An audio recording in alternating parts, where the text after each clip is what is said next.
Let's entitle this sermon, Prophecy and the Mark of the Beast.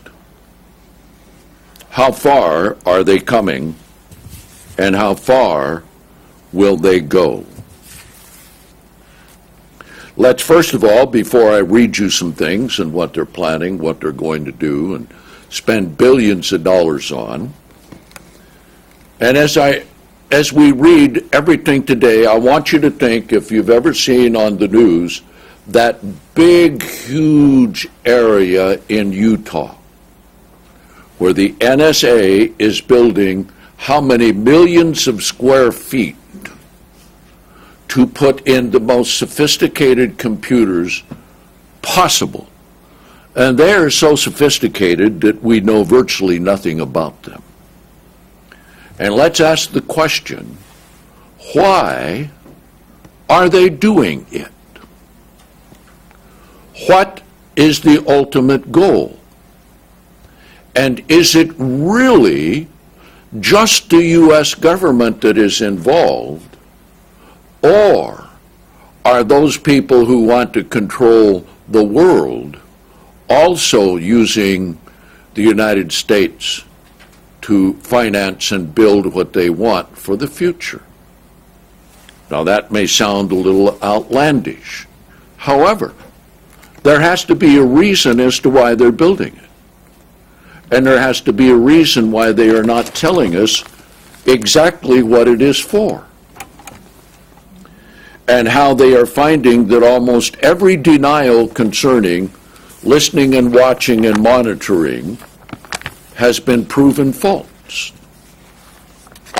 So let's begin in Matthew 24. There are certain things that we need to look at, Matthew 24, and then we'll go over to Mark 13. Matthew 24. And I can't help but think of this when I look at all of the pot propaganda going on in Colorado and Washington. And they have known all along that the THC in marijuana destroys the mind. And now they have pot that is so powerful that if you take one really full dose of that, it's going to take you years to overcome the damage that it does to the mind, just one time. And they show all of these defiant young people out there smoking their pot, clouds of smoke coming up out of the crowds. And then they show all of these pot stores where they sell pot in almost everything: coffee, candy, cookies, bread, whatever. And also, they're having trouble with 9-year-olds selling pot right on the school grounds. Now, what are you going to do with that when it's legalized? Oh, but they can't smoke cigarettes. See where we have come? Now notice, verse 10. Then many shall be led into sin. How do you get led into sin? By saying sin is good. Righteousness is evil. And shall betray one another. And shall hate one another. Sounds like I just gave a summary of the evening news, right? Yes, indeed. And many false prophets shall arise and deceive many. There's a lot of activity in the field of religion and Christianity about prophecy. Some good, some not so good. And because lawlessness, here is the key. We are seeing lawlessness from the White House on down through to the lowest level possible. Dolores read me a clip of a small town where the mayor was getting $600,000 a year. Lawlessness shall be multiplied, not just increasing, multiplied. That means when there's an increase, then it doubles, and that double doubles, and that double doubles, and that double doubles. And so you end up with mammoth amount of things. The question is, because of this, who is really honest? And those who are honest are debunked. Those who tell lies are hailed as truthful. Those who tell the truth are looked down upon as liars, hate mongers, all that sort of thing. Well, let's see how this is going to be. Verse 13. No, multiplied. The love of many shall grow cold. And we've seen that, haven't we? That people are inured to what happens to people. They go along, run them over by cars, shoot them down on the street, etc. And look at the large city, Chicago, just over, what was it, Easter? Yeah, they had 45 severe shootings and 5 deaths in one day. A day to celebrate the resurrection of Christ. Aren't we good, righteous people? Now, here's the thing for us. For us, this becomes difficult to bear. But notice what it says, but the one who endures to the end, that one shall be saved. So we're going to have to go through a lot of it. You know, there in the past, a lot of us thought, oh, hooray, we live in the last days and we'll be alive when Jesus returns. Okay. How exciting is it going to be through all of the troubles that lie ahead of us? And you're going to be surprised what I'm going to read to you, what they are going to do. Okay? One good point. And this gospel of the kingdom shall be proclaimed in all the world for a witness to all the nations, and then shall the end come. All right? Come down here to verse 21. Verse 21. For then shall be great tribulation. Now notice how bad it's going to get. Such as has not been from the beginning of the world until this time, nor ever shall be again. Now think about that. We've covered how many times concerning the flood and why God had to destroy it. So this is going to be similar as it was in the days of Noah, but worse. Come over here to verse 37. Now as it was in the days of Noah, so shall it also be in the days of the coming of the Son of Man. For as in the days that were before the flood, they were eating and drinking, marrying and giving marriage, until the day that Noah entered the ark. And they were not aware until the flood came and took them all away, so shall it also be at the coming of the Son of Man. All right, turn over to Luke 14. Luke 13, rather, not 14. Mark 13, beg your pardon. Thank you. Mark 13. Let's come over here to verse 19. Notice how it is explained again. For in those days shall be great tribulation, such as has not been the like from the beginning of the creation of God, that God created until this time, nor ever shall be again. And unless the Lord had limited the days, no flesh would be saved. That's an astounding statement. Now, we like to say, when it comes to doctrine, the Word of God is truth. Well, all the Word of God is truth. All the prophecies are true. And when it says these things, it's going to happen. So God limits it for the sake of the elect. Now, we know that after the flood, what was it that was said? after the flood. Genesis 11, when they were at the Tower of Babel. Now this they begin to do, and nothing that they imagine to do will be withheld from them. So that tells you the great potential that men have.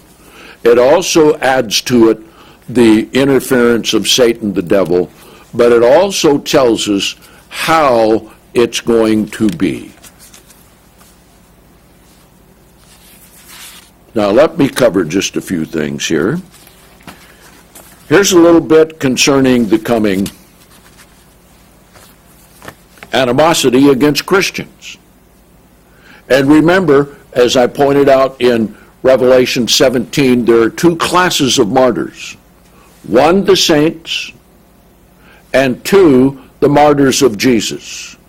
There are a lot of people being killed today who are what we would call professing Christians. And they're being killed mostly by the Muslims. And you would have to say after that that there are many more radicals than there are moderates. However, they won't be forgotten by God. But now, here in America, it's starting to come down in reverse. Okay?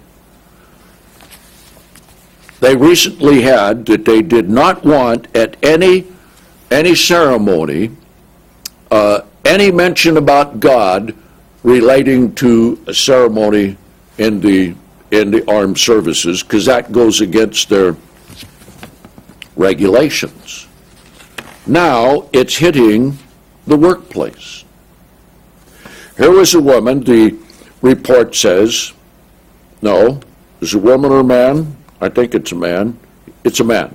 Brandon Jenkins was denied entry into the radiation therapy program at the Community College of Baltimore County because of his Christian faith and was advised not to wear his religion on his sleeve. A lawsuit filed in federal court alleges.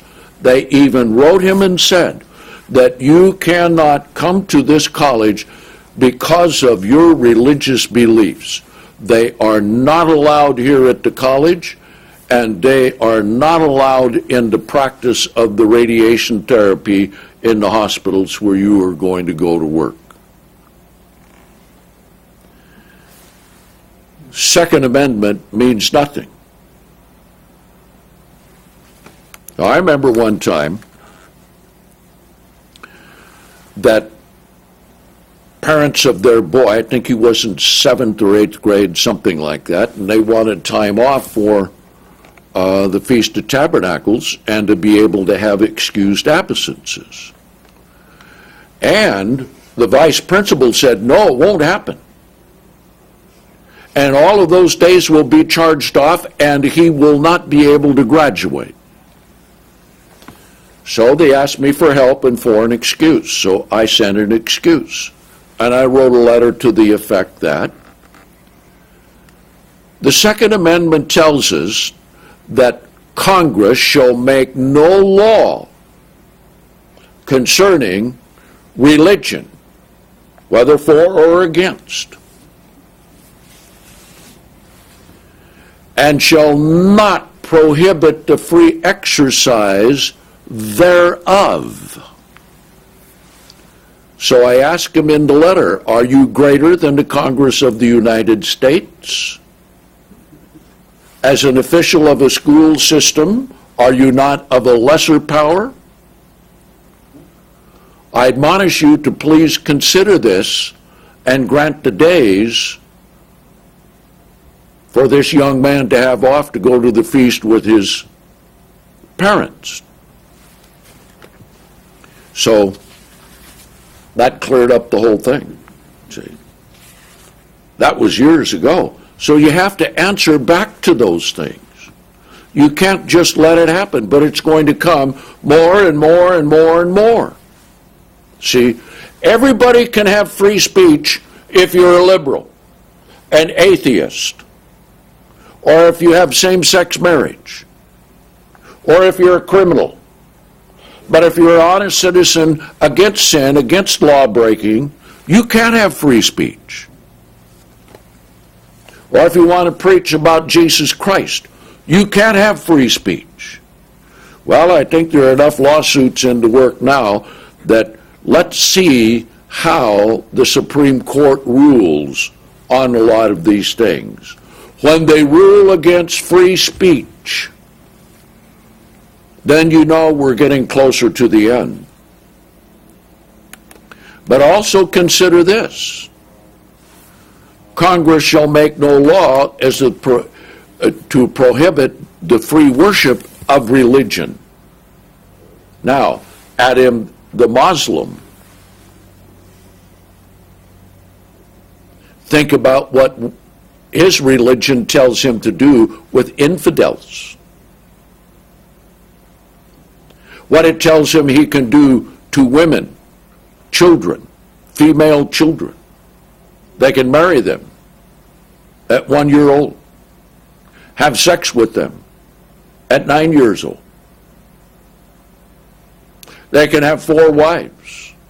Wife can never divorce her husband. Not even for, and if she is raped, if she does not have 4 men as witnesses, which would be foolish indeed, she then is killed because of false allegations. That is a free expression of religion in the Muslim communities called Sharia law. So that's coming. Now we're going to see, since all these things are the worst than they have ever been, we are going to see it coming from every side, in every way.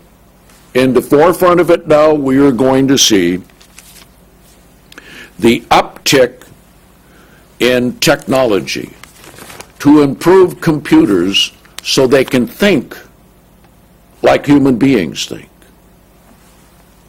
And there's billions of dollars being spent in it. I've got an article here from the San Jose Mercury News. It's called Brain Quest. They want to know how the brain works. Smartening up. Tech giants such as Google and Facebook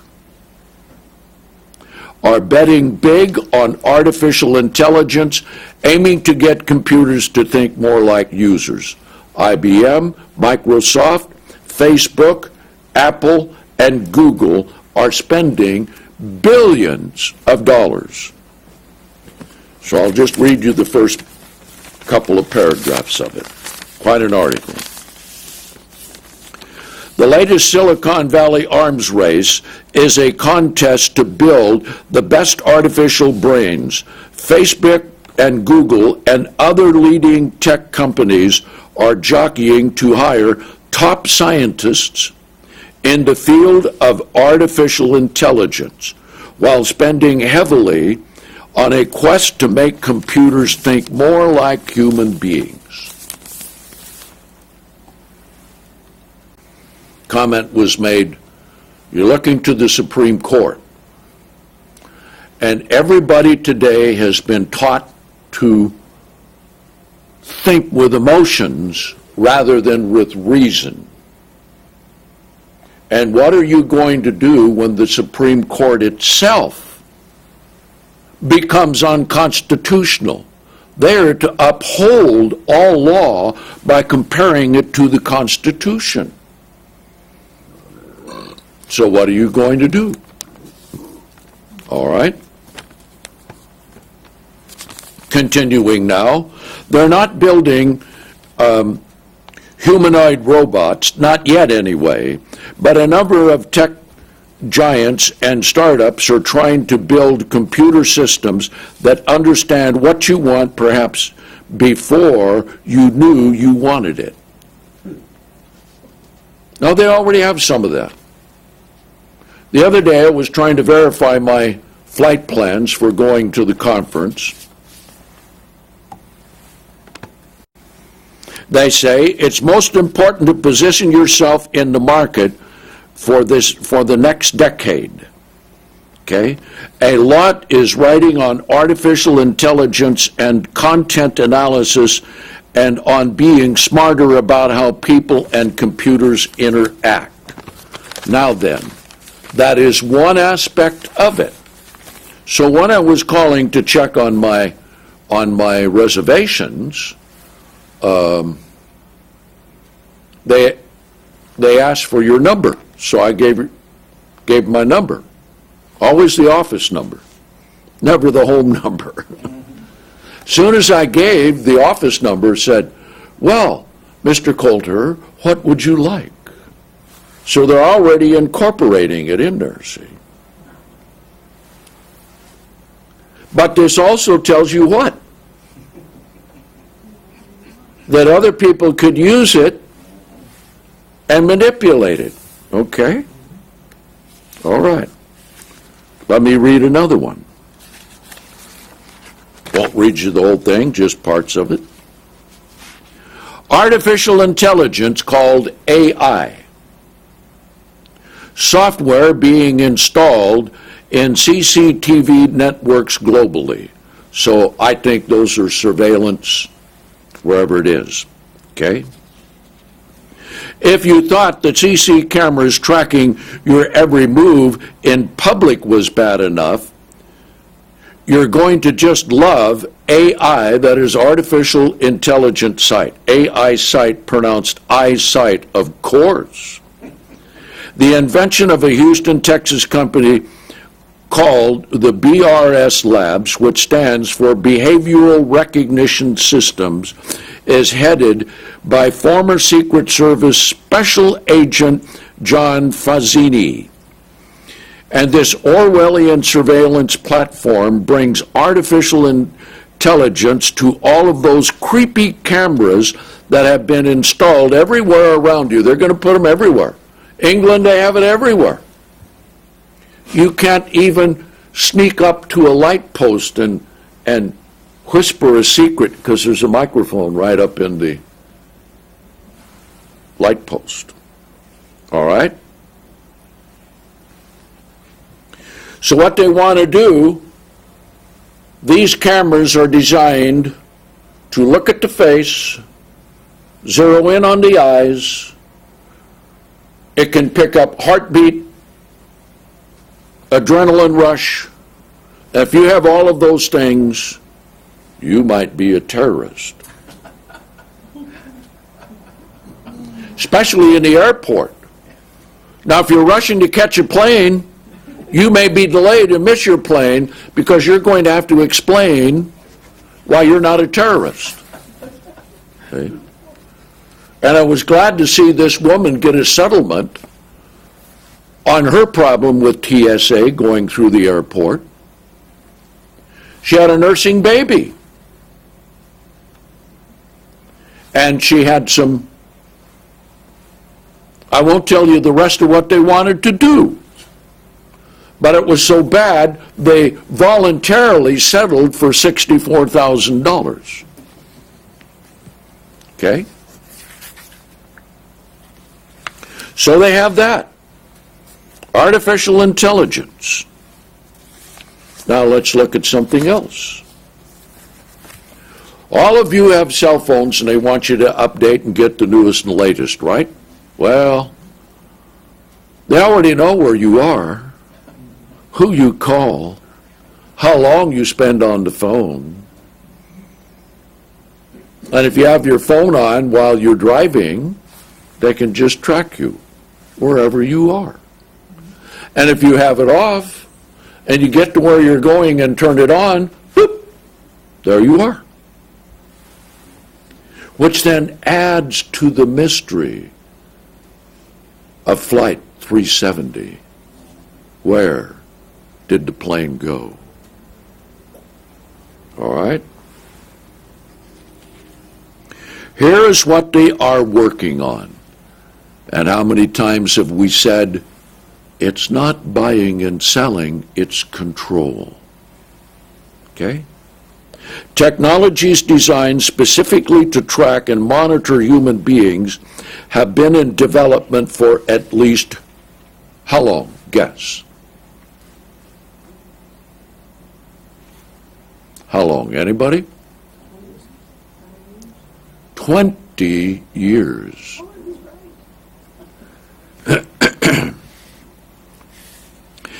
In the virtual realm, software programs are now capable of watching us in real time, going so far as to make predictions about our future behaviors and sending alerts to the appropriate monitoring station depending on how a computer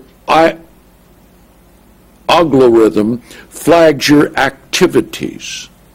Are you a crook or not a crook? Okay? This in and of itself is a scary proposition. What may be even scarier, however, is what is happening in the physical realm, according to researchers working on human-embedded microchips rather, which can track you, listen to you, investigate what medicines you are taking, what you are eating, and all of those things. It's only a matter of time before these systems achieve widespread acceptance. Remember the one that we showed on the Mark of the Beast, a tattoo? They're going to have it. It's going to be invisible and permanent. And, oh, you're such a nerd not to take this.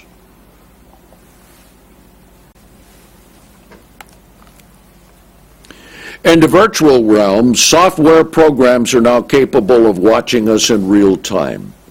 Let's come down here. Chances are you're carrying a couple of RFID chips right now. And if you are, they are sending out a 15-digit number that identifies you. That number can be picked up by what is called ISO compliant scanner, and they're everywhere too. It is not possible to interact with society in a meaningful way by not having a mobile phone. I guess I don't interact with the public. I don't have one. Okay? But most people do. All right? I think human implants are likely to go along in a very similar route. It will be such a disadvantage to not have the implant that it essentially becomes non-optional. It will be required. All right? Here's another microchip article.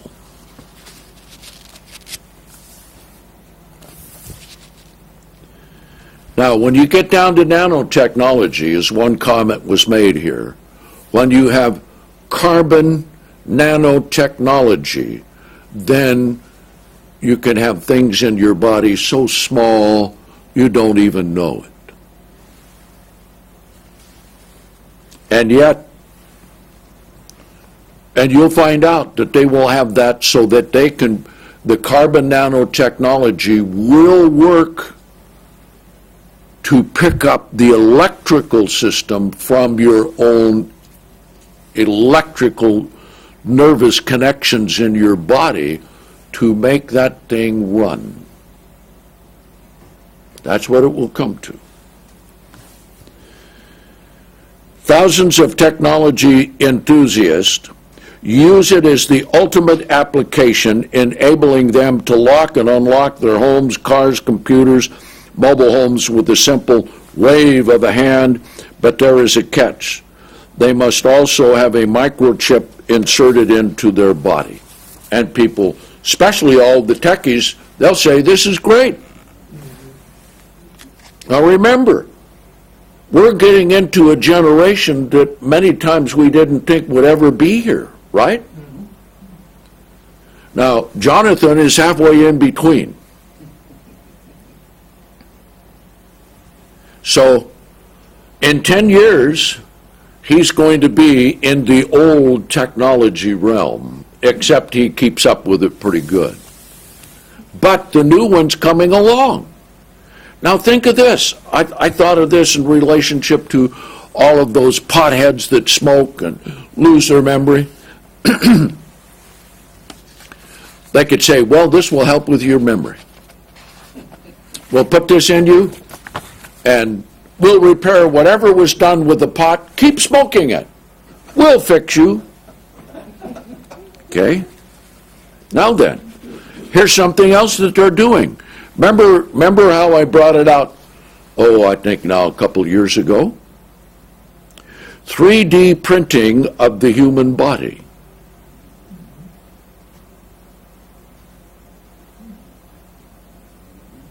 How do they do that? Well, they take adult stem cells from you, mix it into a solution, and then they can make an organ for you. Want a new heart? It's your own. We'll print it.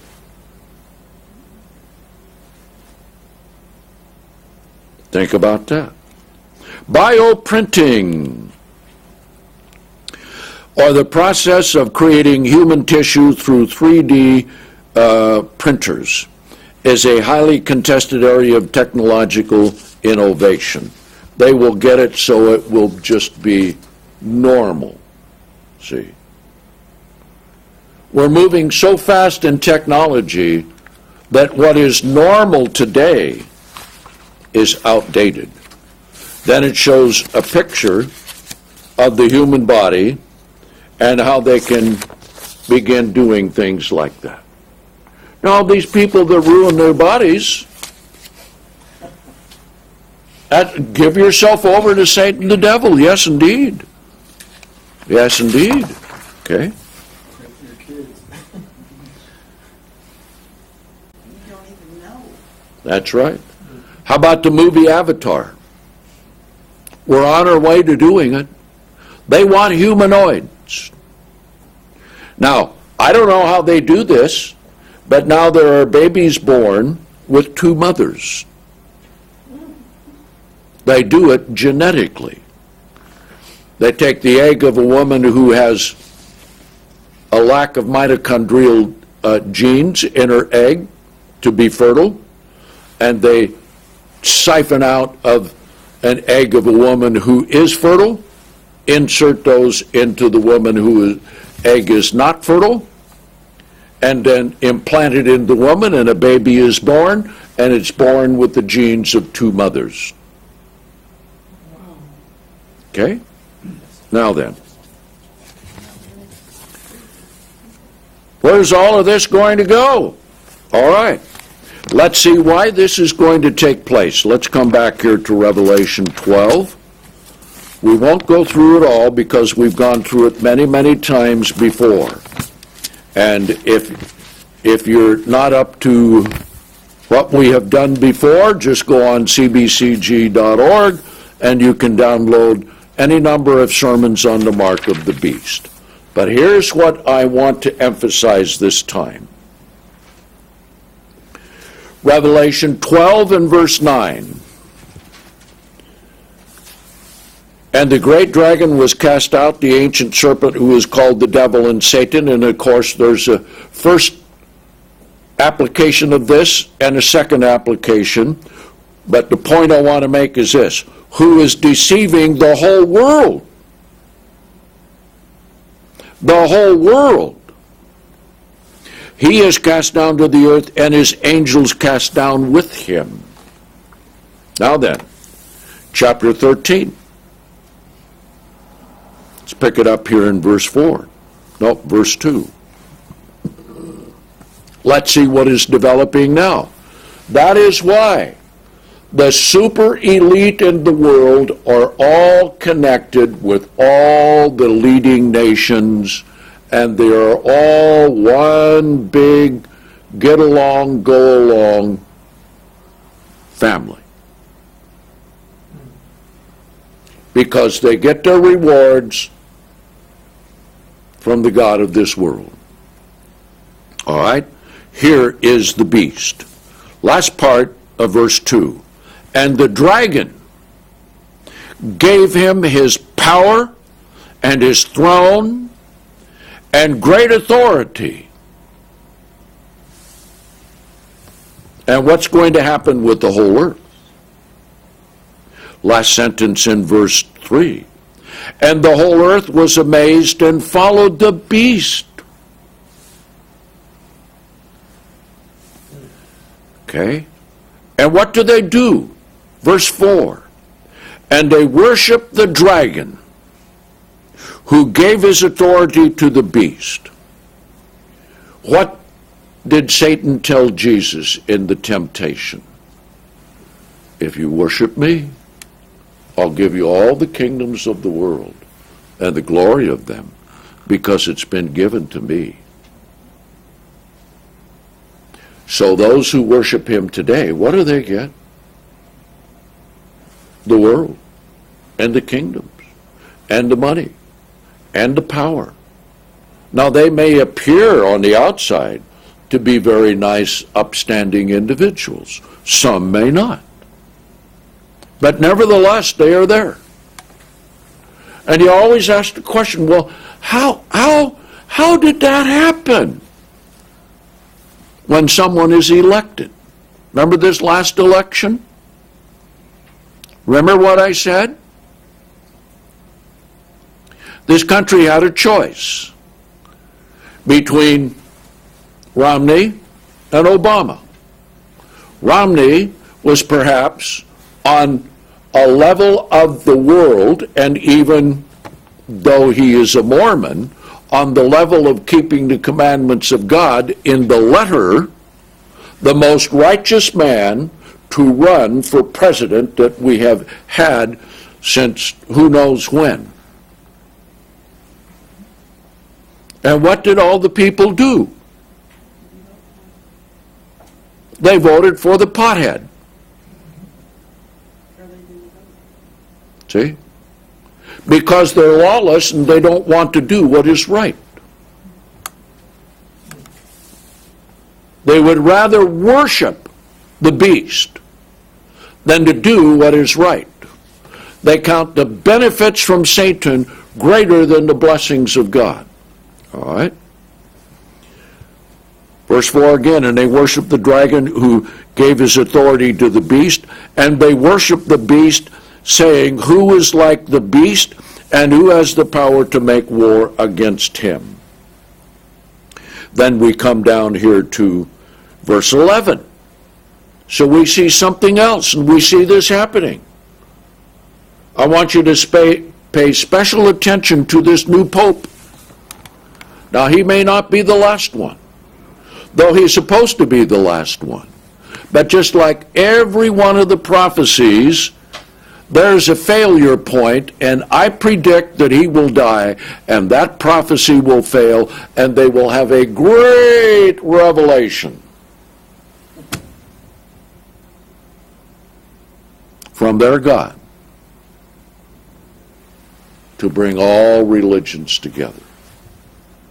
So great that the Muslims will even stop killing Christians for a while.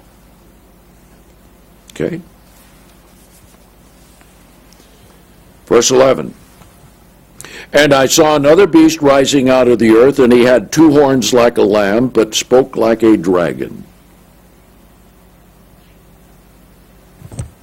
And he exercises all the authority of the first beast before him, and causes the earth and those who dwell therein to worship the first beast, whose deadly wound was healed. Then he talks about the mark of the beast as solidifying the kingdom.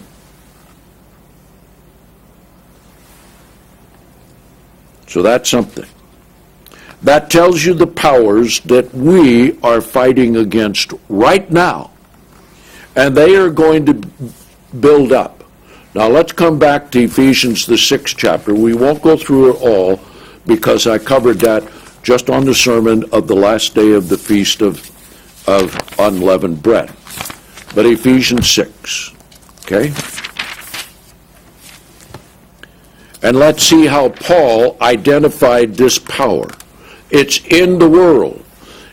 While we're turning there, let's recall 2 Thessalonians, the 2nd chapter, that this man will declare himself to be God. And the world will accept him because he will be anointed by the false prophet who will call down fire from heaven. Now you talk about causing people to really follow it. Yes, indeed. But here it is. Verse 10, finally, my brethren, be strong in the Lord and in the might of his strength. These things are above what we can do. Our battle is a spiritual battle. Yes, there are physical things we have to contend with too. That is true. Put on the whole armor of God so that you may be able to stand against the wiles of the devil. And there's nothing more cunning, there is nothing more destructive, there is nothing that is more seductive either than the technology of the mark of the beast, where you can get anything you want with the wave of a hand. Verse 12, because we are not wrestling against flesh and blood, but against principalities and against powers, against the world rulers of the darkness of this age. They are called the super elite today. Against the spiritual power of wickedness in high places. That's where it all resides. We look at down here at our level, and there's nothing to be compared with that. That's why we need the Spirit of God and the strength of God.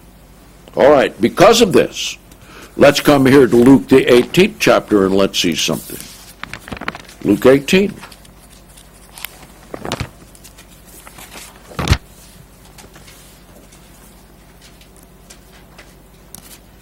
Luke 18.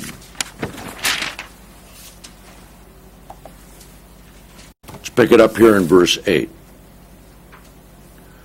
This is talking about how we need to beseech God day and night with the parable of the widow who came to the unjust judge. Okay.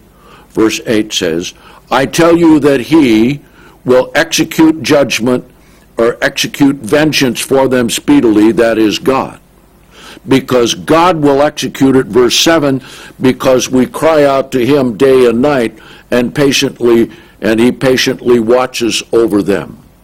So we have the tools and the power against the evil of this world until the time comes when there will be the martyrdom of the saints. And we'll know when that comes. And God will give us the strength to go through it if we need to go through it. However, how long down the road this is going to be, we don't know. Many of us thought we'd already be in the kingdom by about 25 plus years. However, that hasn't quite worked out that way. See? So he says then, nevertheless, when the Son of Man comes, shall he find the true faith on the earth? Think about that. That's why we have the motto, restoring original Christianity for today. Because the world has lost it. And many in the churches of God have lost a great deal of it. It's so upside down that it's just like Isaiah the 5th chapter says, woe to those who call evil good and good evil. That's where we are. And like Isaiah said in the 1st chapter, that Israel is corrupt from the soles of her feet to the top of her head, filled with wounds and bruises and putrefying sores, and no one is able to solve the problem. Then he says, but there is a remnant. And that's us, brethren. So don't ever get down that there aren't a lot of people. Yes, you don't need a lot of people. You need God. And that's why we have church at home too. So let's keep all of that in mind. All right. Now, in line with that, come over here to chapter 17 and verse 5, just across the page. Then the apostle said to the Lord, increase our faith. Everybody wants to have more faith, right? But the Lord said, if you had faith as a tiny mustard seed, you might say to this sycamine tree, be rooted up and be planted in the sea, and it would obey you. Boy, if it really did that, just think how vanity might take over. Okay? But which of you, having a servant plowing or shepherding, will immediately say to him when he comes in from the field, come and sit down and eat? Rather, will he not say to him, prepare what I may eat, gird yourself and serve me, while I eat and drink, and afterwards you may eat and drink? Boy, they really need a union there, don't they? See. Is he thankful that the servant, is he thankful to that servant because he did the things that were commanded him? I think not. Now notice the story in the parable here. Likewise, you also, the apostles, when you have done all things that are commanded you, say, my, how marvelous it is. Look at how good we are. No. Say, we are unprofitable servants. Because if you do only what you've been told to do, see, because you have done that which you were obligated to do. So how do we go above and beyond? We go above and beyond spiritually through our attitude and love of God, our dedication to the Word of God, and so forth. And this may offend some people. Sometimes it does. But anyway, so I won't offend anyone, we'll take a break.